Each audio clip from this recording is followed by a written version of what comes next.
This is a replay of Let's Talk Nigeria on Sparkling 92.3 FM Calabar, making Nigeria better, one conversation at a time.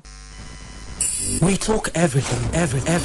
Health, education, finance, sports, transportation, agriculture, politics, entertainment, people and power. On Let's Talk Nigeria. Let's Talk Nigeria. Every day of the week from 9 a.m. to 10 a.m. Only on Sparkling 92.3 FM Calabar. Your radio, your charm. Get up, bro. It's gonna be a great day. Don't sleep. Wake up. That's how it is. Stay tuned to Sparkling 92.3 FM. Your radio, your shine.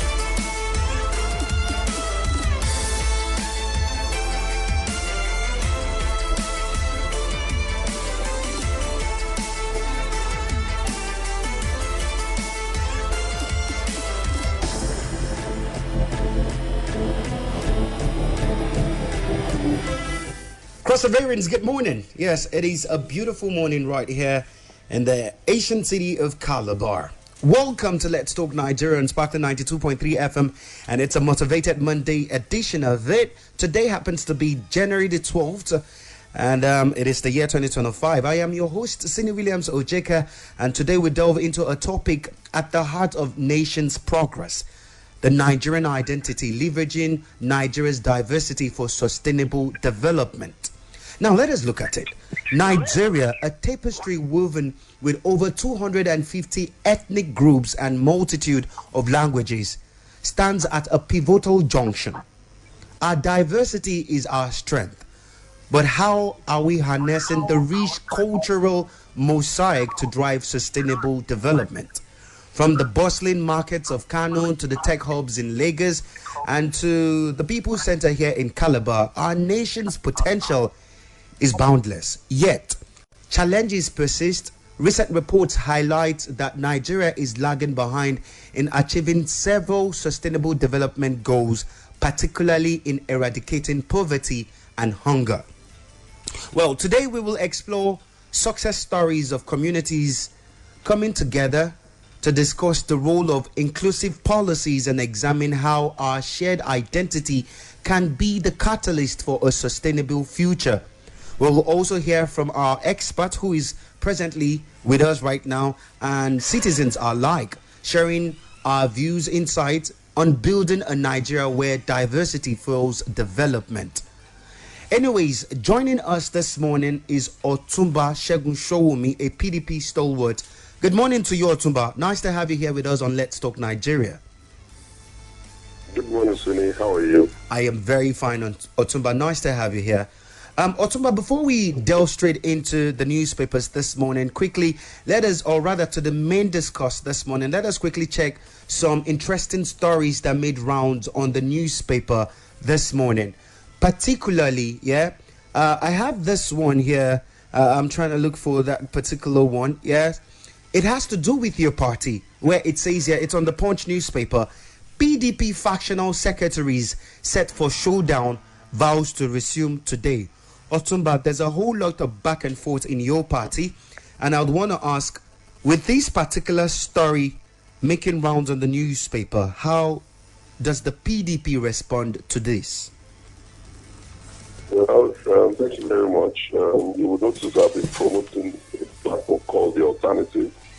The whole idea is for us to be able to discuss and have a new conversation on the whole development, not just the whole democracy. What exactly are we doing? What does it mean? Between 1998 to today, in a certain number of years, what do we need to really worry about? What should be the way forward? How do we manage the frustration? And then that's what I have spent a lot of my time on and my resources. But to the specific issue of the PDP and its crisis, I I accept that because it's a democratic party, or it tries to be democratic. It gives people a lot of leverage and opportunity to, as they think they should, given what they consider to be their rights and privileges.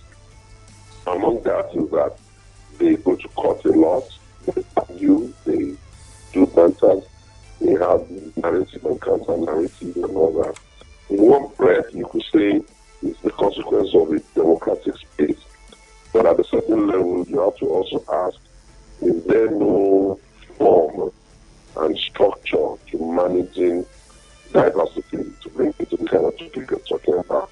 Because different people with different ideas and different cultures and different upbringing and different value system and even different weaknesses come together on a party. So, and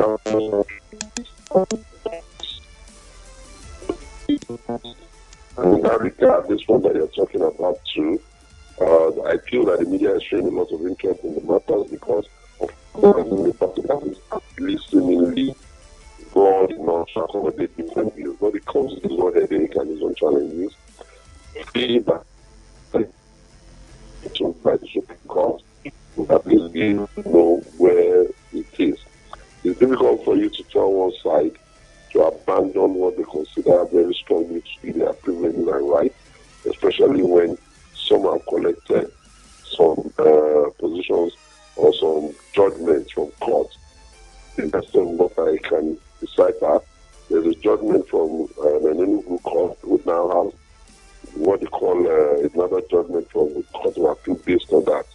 But I also know that the man that is the National Secretary has a judgment from the High Court and is in the Supreme Court on the matter of the Enugu court. And I'm sure that there's also probably an appeal situation going on in the High Court. So it's a bit of a mess.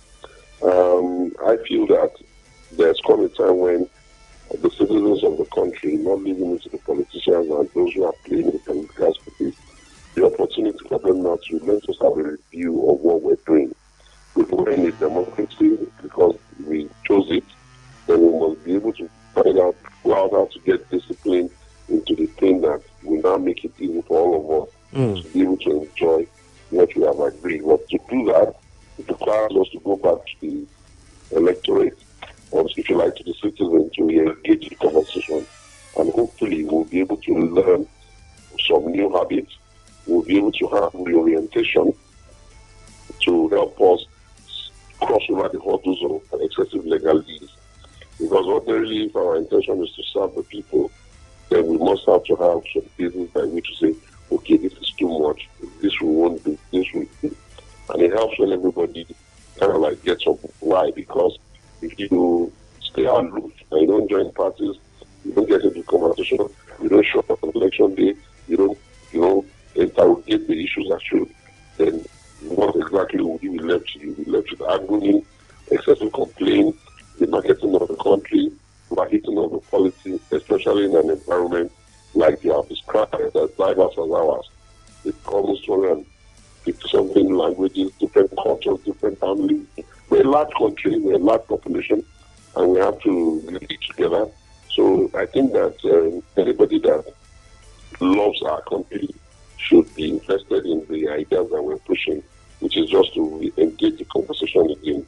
Even from the opposition engaging the ruling party, it requires the engagement. Why?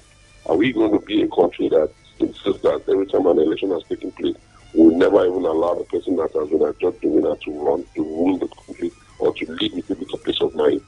Are we going to be, does opposition mean that we see no good, we hear no good, and we always wish to only hear evil about our country? We really move away to a level where we can be critical, but not destructive. How do we get to the level where we can understand the concept of nationalism and patriotism, notwithstanding the freedom and the privileges that democracy has given? So whatever it is that you see in PDP is a microcosm of what is happening in the larger country.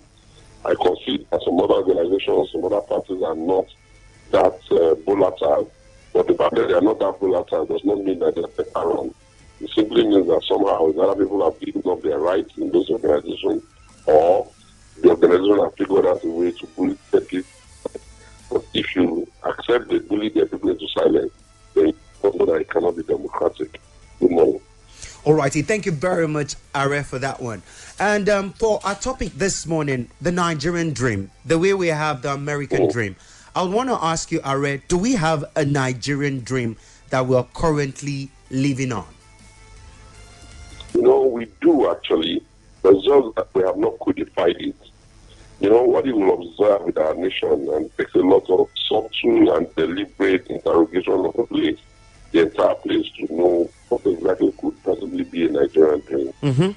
I think that for me, everywhere you go around Nigeria, we agree on a few things. One is that Nigerians are just hopeful people. Even in their criticism, there is always the desire that they feel that their country can be better, their government can be better, and things can be better. So you can see cutting across all the nooks and crannies of Nigeria, the tribe, the language, and all of that. It doesn't matter whether it's in English and outside Yoruba, in Fufude, in whatever language you need to say, in Igbo, you're going to find out that something runs through. There's that belief that better is possible here.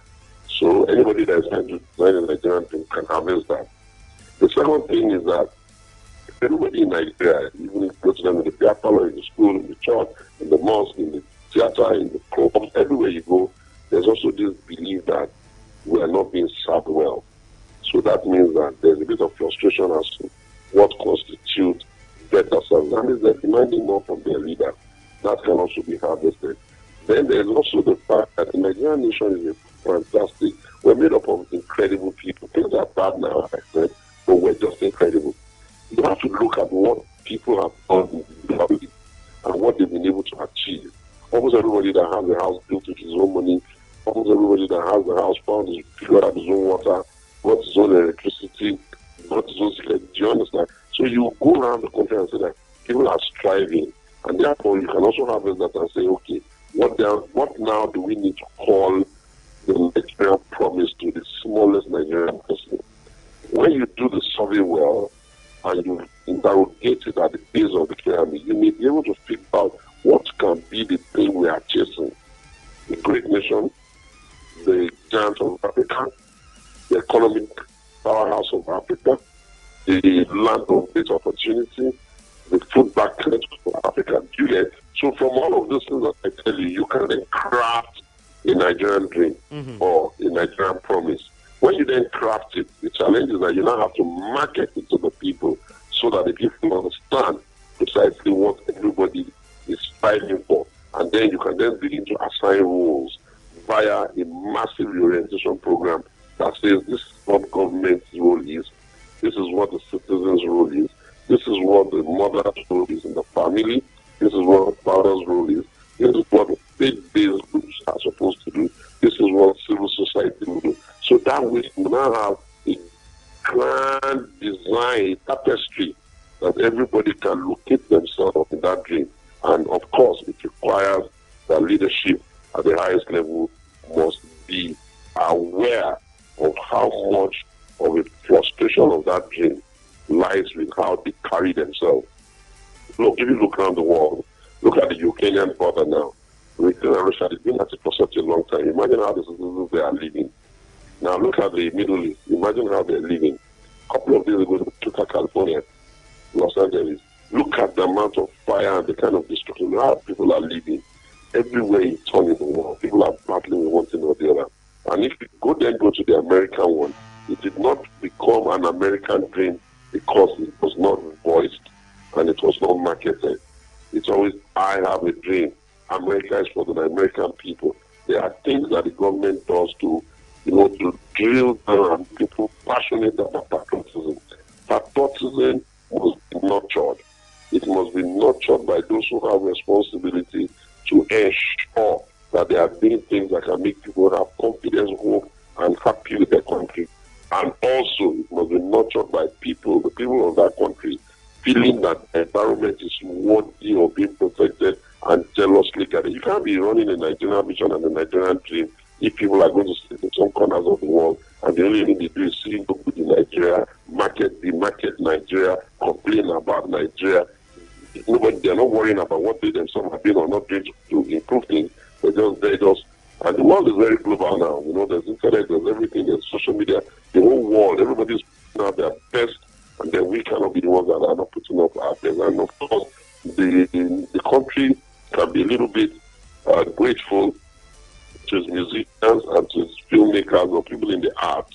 because of their own creativity and ingenuity, somehow, slowly but gradually, we're getting, a bit of accolades all over the world and respect almost everywhere our artists go. They fill the halls, they fill the stadiums, and people are just listening to our music everywhere.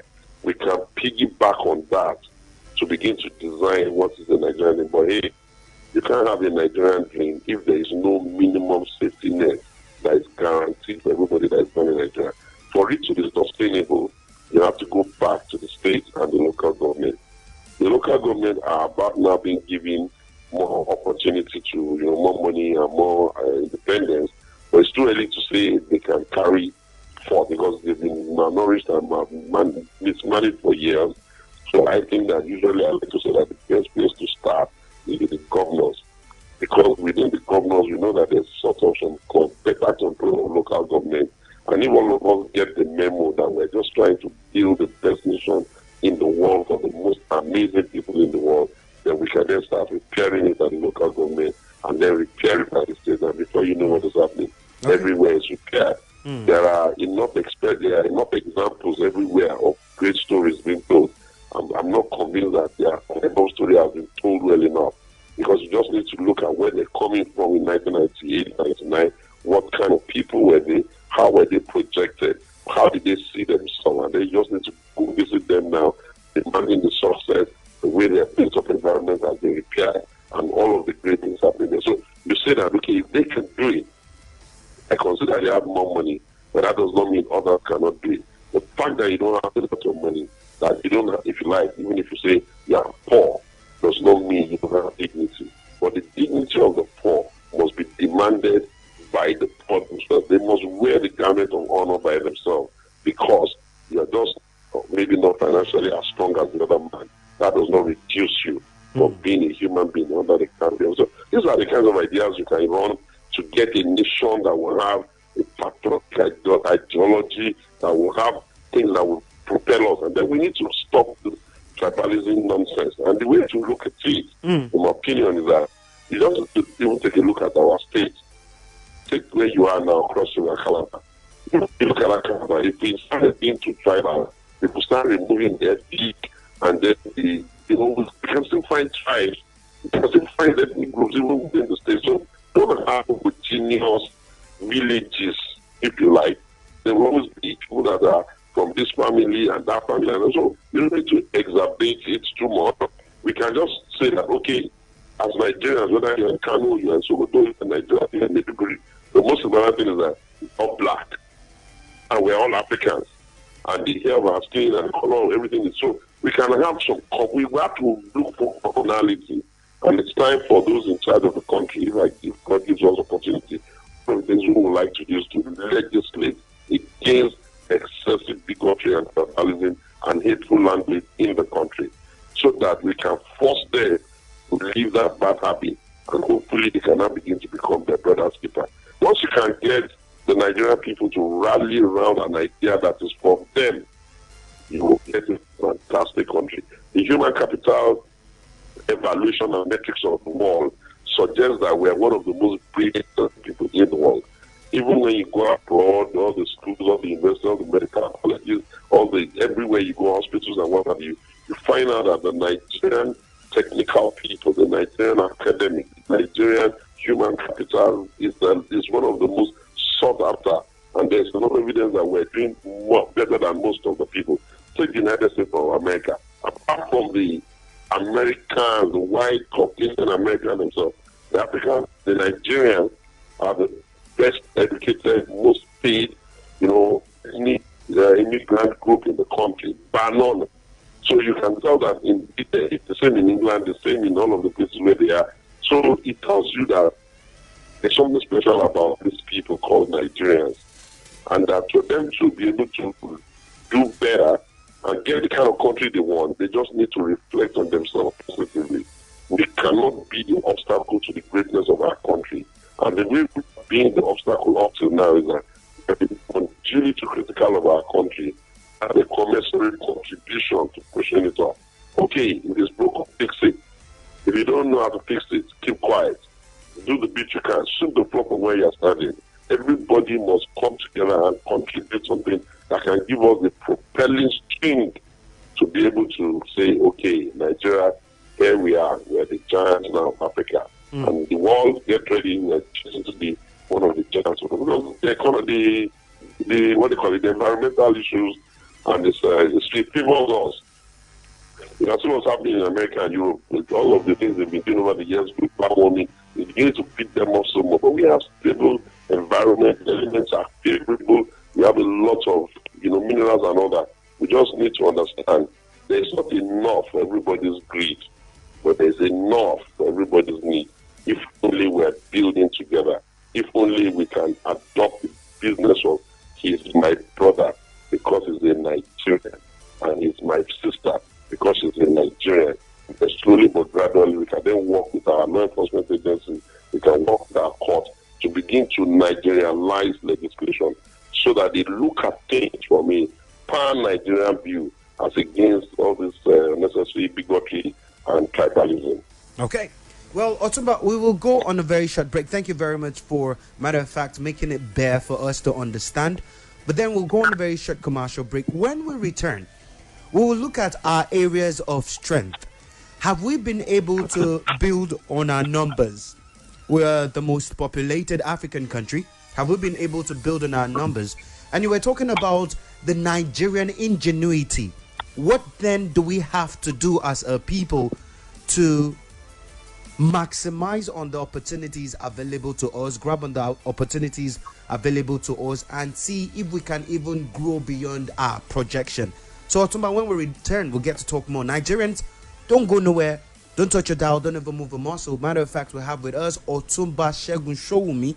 He's a stakeholder, a PDP stalwart, and also he's a politician and with vast experience. When we return, we'll get to talk more about the Nigerian dream. People will be right back.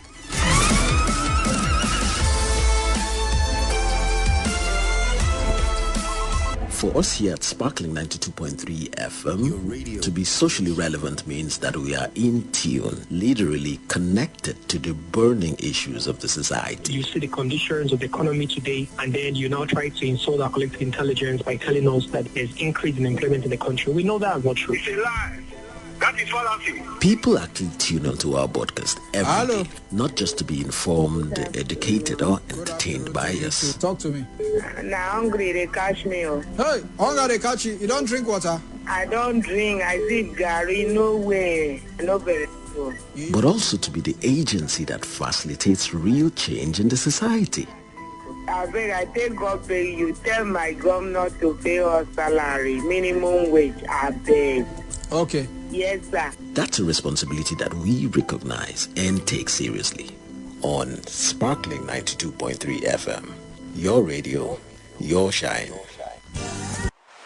From the first beat to the latest hit, we'll brighten your day one song at a time on Sparkling 92.3 FM. Your radio, your shine. This is a replay of Let's Talk Nigeria on Sparkling 92.3 FM Calabar, making Nigeria better, one conversation at a time. We talk everything.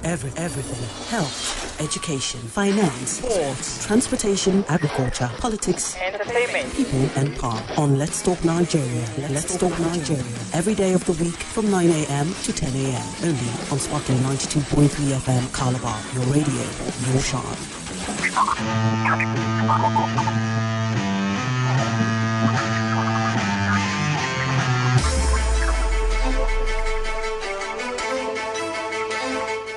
Thank you, Crossovarians. Thank you, Nigerians, for sticking around with us on Let's Talk Nigeria, broadcasting live on Sparkling 92.3 FM, your radio, your shine.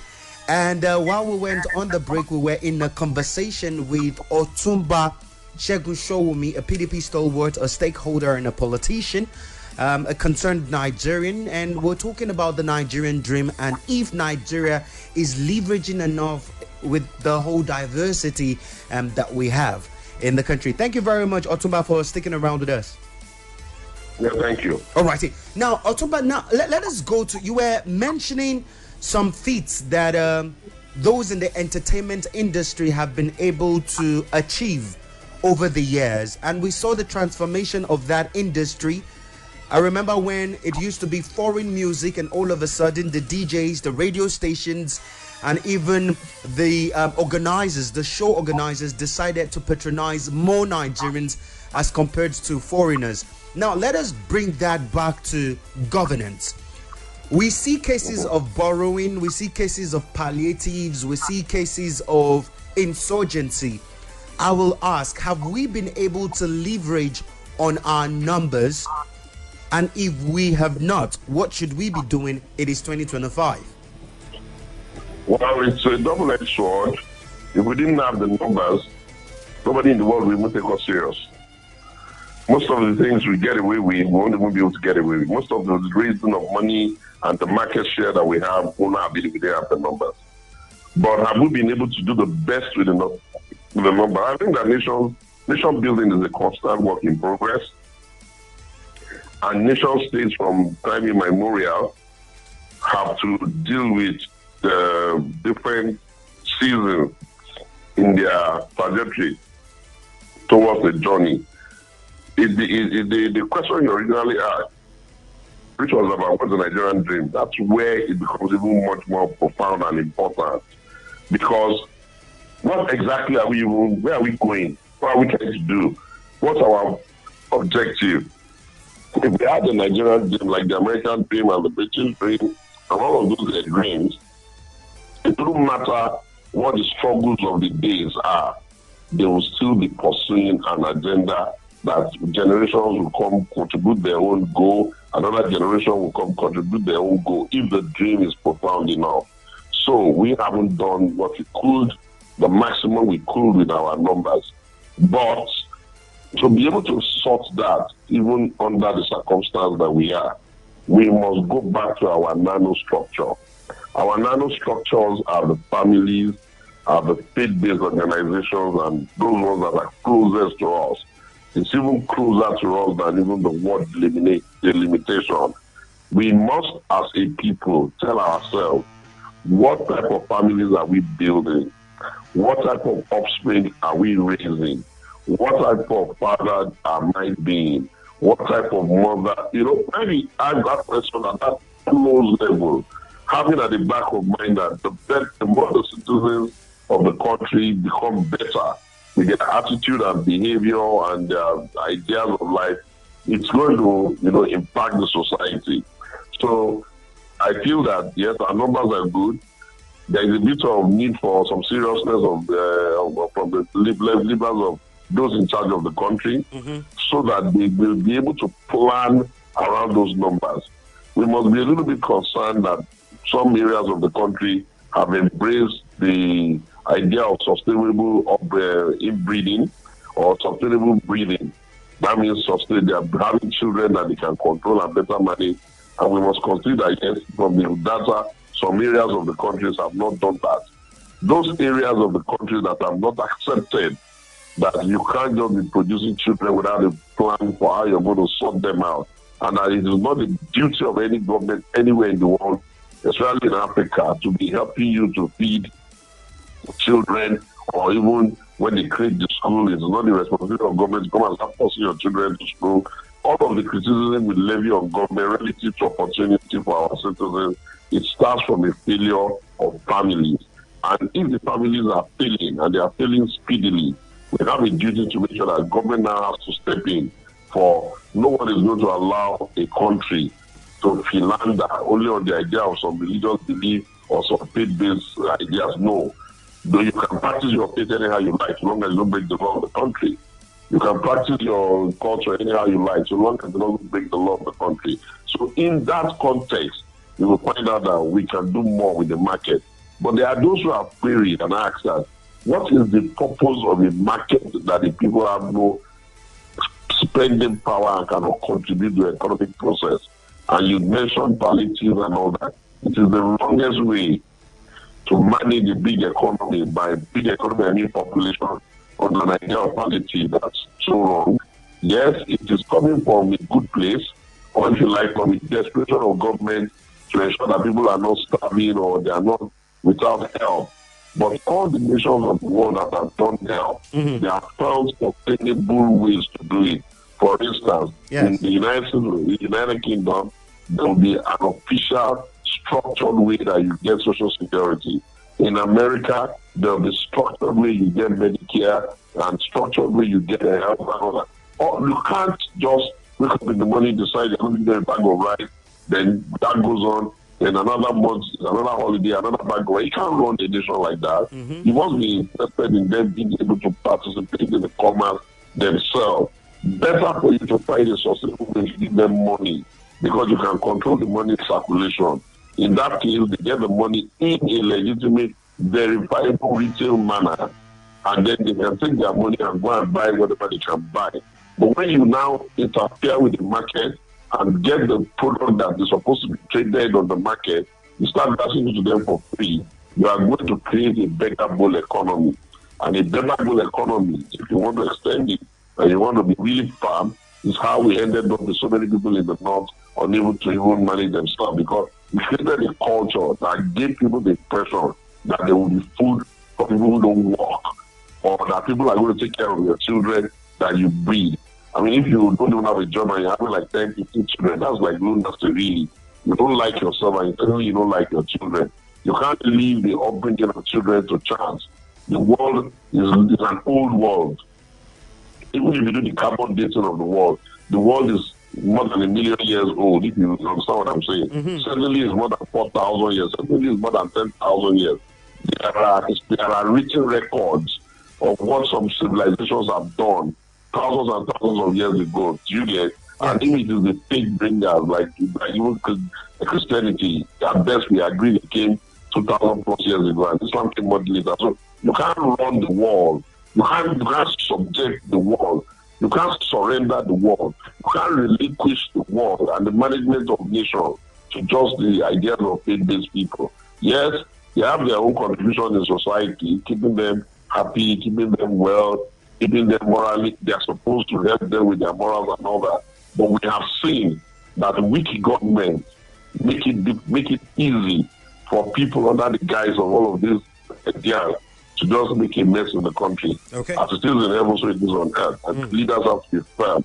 But it requires leadership that understands precisely why it's doing what and for what purpose. So I tell you again, our population is our strength, but it has to be better managed because if you look at the amount of money we make from maybe the crude oil compared to what Saudi Arabia made, compared to their population, you will know that we cannot rest on just having that. Our greatest strength is our people. But for us to be able to get the best out of it, we must better reorientate them, we must better manage them, we must better inspire them, and we must better lead them.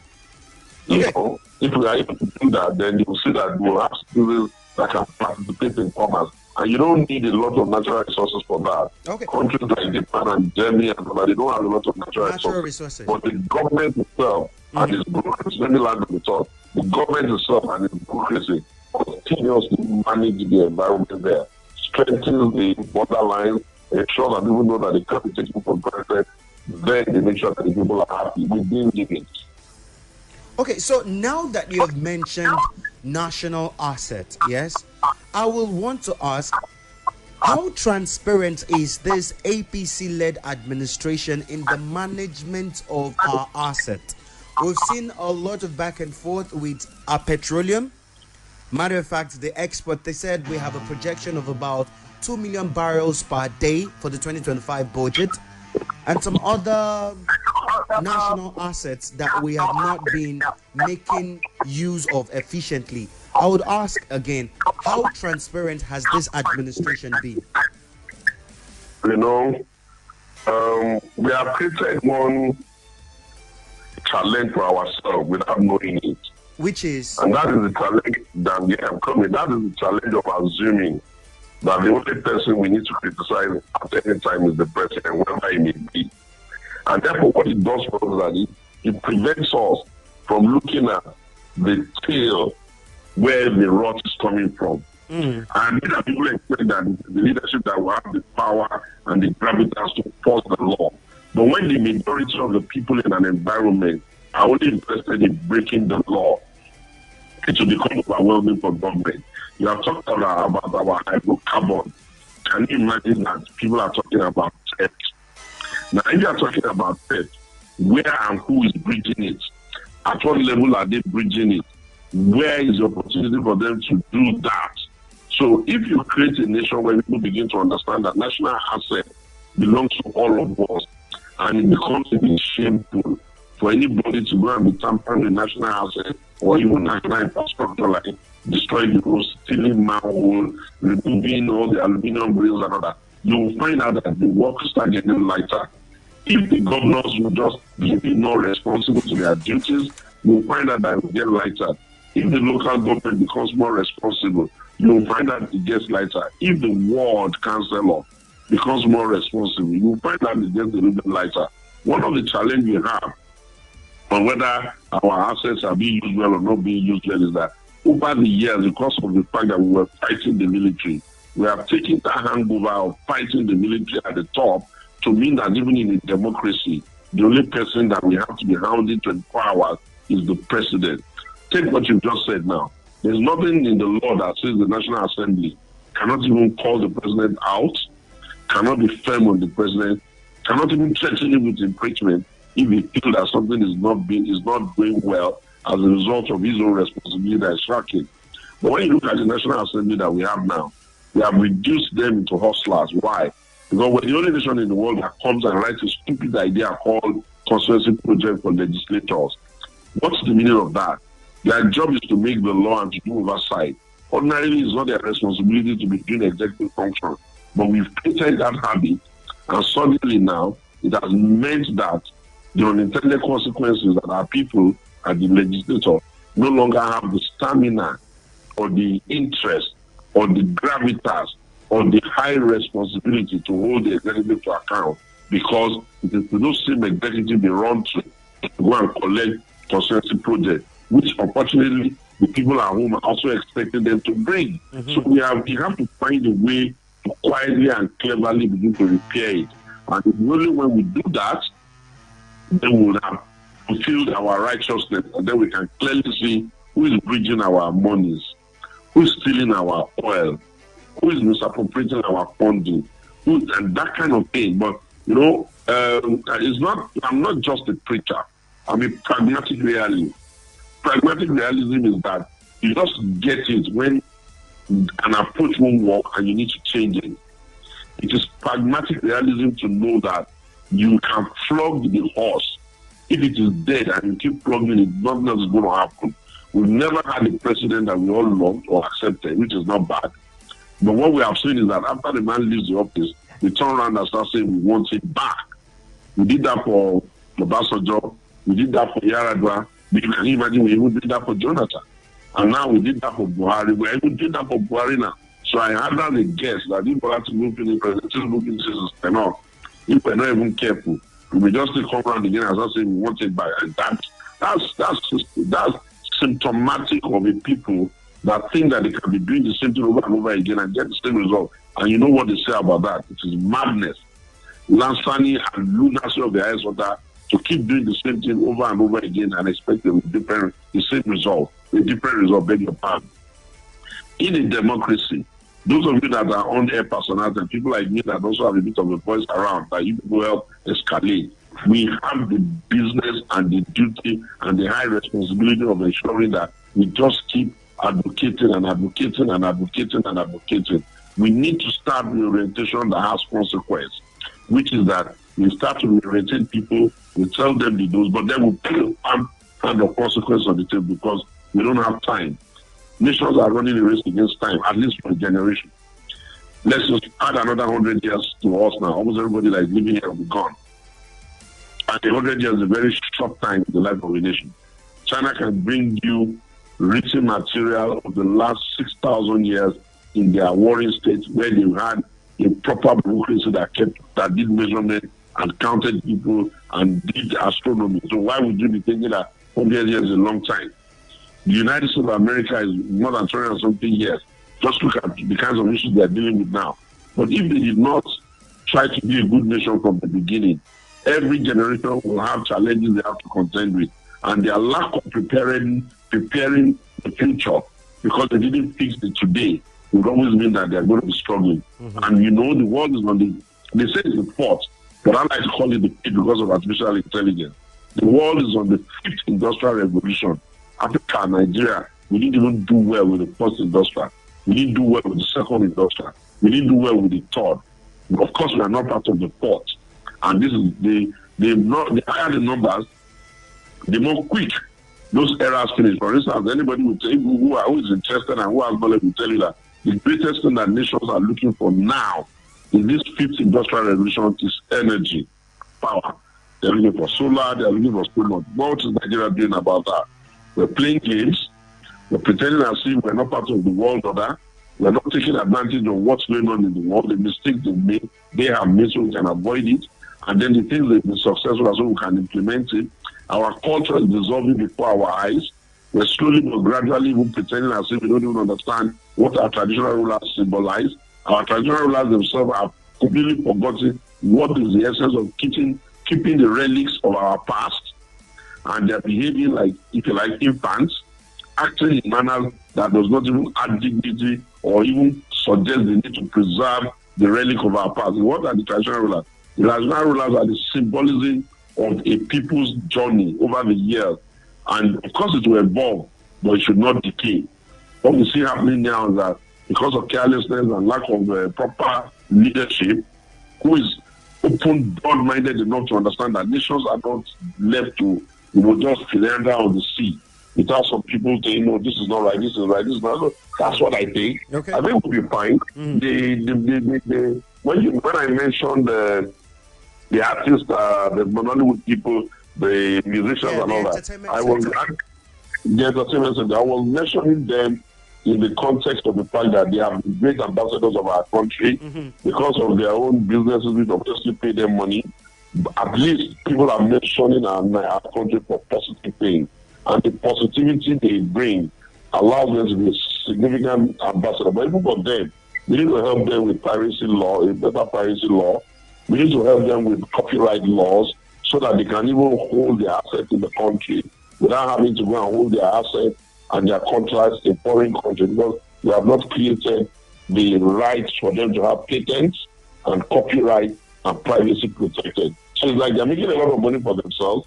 I don't know how much taxes they're paying, but most of them, it's other countries that are even getting the benefit that should accrue to government, because in those countries, copyright laws are in place, piracy laws are in place, patent laws are in place, and what have you. But here, those laws are not here, and there's nothing big about the law. You can even copy the laws that other people have, use their brains to bring out. We can bring it in, we can domesticate it, and we can put it here, so that they themselves, our people, can even they can put more value here. There's no reason why anybody should be a movie star and not be paying the right type of taxes for the country, because all of the countries where they go to, all of their Michael this, Michael that, they pay those taxes there. And government of those countries don't joke with them. You can't be parading private jets every day without a commensurate visit by the taxman asking you, where's your taxes? How much taxes have you paid? So the country is the asset of the citizens. But the citizens themselves are also the assets of the country. It's like a symbiotic relationship. I get private sector desire to not want government to be too involved in their business, but that does not mean government will not do what government is meant to do. If mankind could control and manage themselves, there will be no need for government. But we know they cannot control and manage themselves, and that's why government was brought into existence. Now, democracy might be a government of the people, for the people, and by the people. It does not mean it is a weak government. It is lack of the ability to apply themselves to the serious work of admin and policy that makes our leaders junket all over the world thinking that they're looking for what is not missing. If they just sat at home and fix policies and fix the kinds of things they need to fix and live according to how they're supposed to project that situation and be firm with the application of the law, I guarantee you, the best place for people to do business is our country, and they will come. But you cannot be riding Rolls Royce and be beggars. You can't be beggars in Rolls Royce and expect anybody in the world to take you seriously. If your leaders are living larger than the leaders of the people they are going to beg for money, it's sheer irresponsibility. All righty, thank you very much, Otunba, for that point that you made there. But then let us throw open the lines for Crossoverians to contribute and also pitch in. 0812 723 7060. Once again, 0812 723 7060 or 080923 00022. Those numbers will give you direct access to us, and let's get to talk about the Nigerian dream and how to reposition Nigeria going forward and for the future. Thank you very much. But Otunba, while you were talking, you made mention of leadership challenges in Nigeria, and earlier you talked about how we have numbers to our advantage. Should Nigeria, at this point where we are globally celebrated, accepted, and people will even want to mingle with us, should we still be having leadership crisis? Well, your leadership crisis stems from your leadership recruitment process. And one of the things that will make you see it clearly is that, can you imagine a nation that has 93 million people collected their registered, about 86 collected PVC? Can you imagine less than 24 million participating in the presidential election? Where you are across the river, at least more than 1 million people would have collected PVC. Can you imagine only 200 and something people voting in a governor? So can you imagine? The point I'm making is that the citizens of the country are responsible for the leaders we get. They don't understand that democracy has already given them the power to help us choose good leaders. Anybody can campaign any highlight, can be doing drama. That's his business. It is the duty of the citizens to look at those people critically, examine them seriously, listen to what they are saying and ask them the right type of question so that they can help us choose. But if they don't show up on the day of the election, if they want to sell the vote, what are they going to do? We're going to get the kind of leaders we deserve. But people can, like what I'm doing with the alternative now, which we can continue to advocate and beg our people that, oh guys, you need to rescue us from bad leadership. The only way for us to rescue ourselves from bad leadership is that you must be more interested. You can be members of the political party, join the parties. You can be there can be their strategies, you can write, you can look at them. You can even be their critique of the parties. You can sponsor candidates, you can join to sponsor candidates at the local level up to the top. And on the day of election, you should show up. All this, the votes won't count, this is all rubbish. Show up first, do your own, and let's leave the rest. If 90, if 80, if 70 million people showed up on the election day, how will somebody that is going to get 8 million have the opportunity to rig?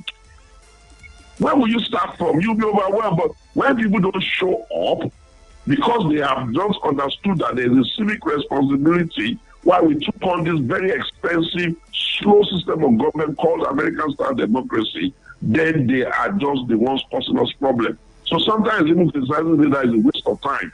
Because the day you were supposed to have told the leader you did well or you didn't do well was on the day of the election and you didn't show up. You were playing football.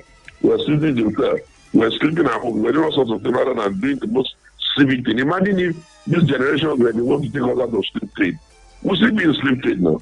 Imagine if it was this generation that was supposed to help us take civility. They will still be ruling us now.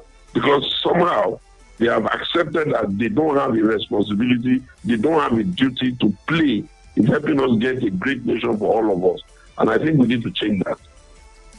All righty, Otunba, thank you very much for speaking with us on the Nigerian dream. But before we let you go, any last words to Nigerians listening?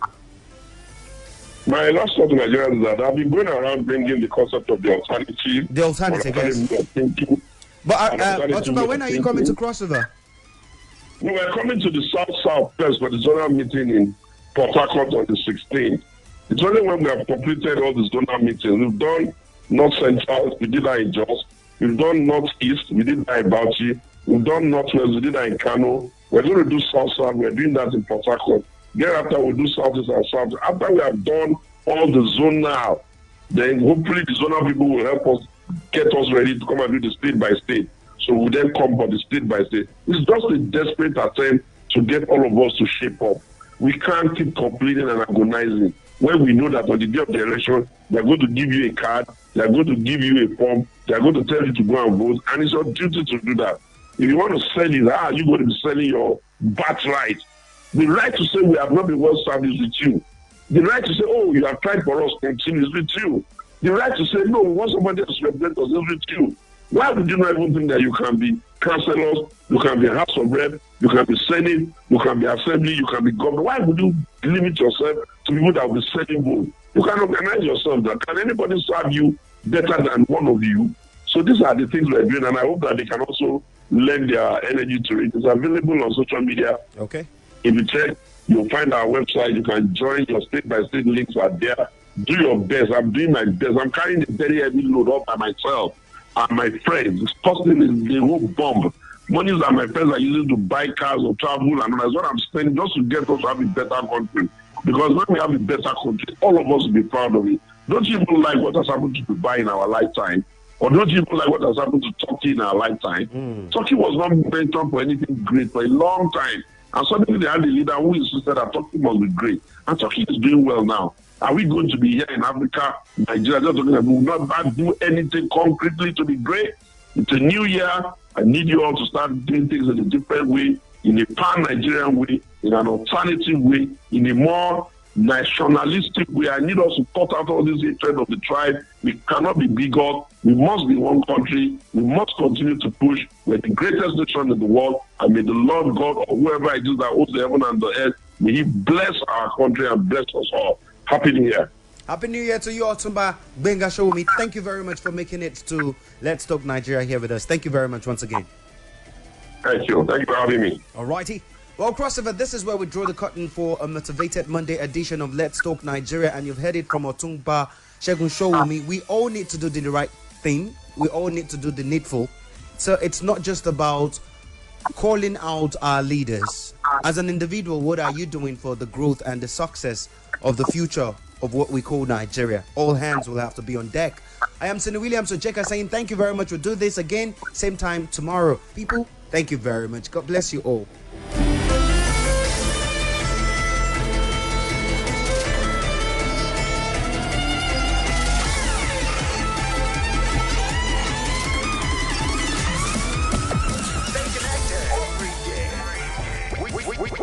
We sparkle on your radio. Sparkle 92.3 FM Calabar.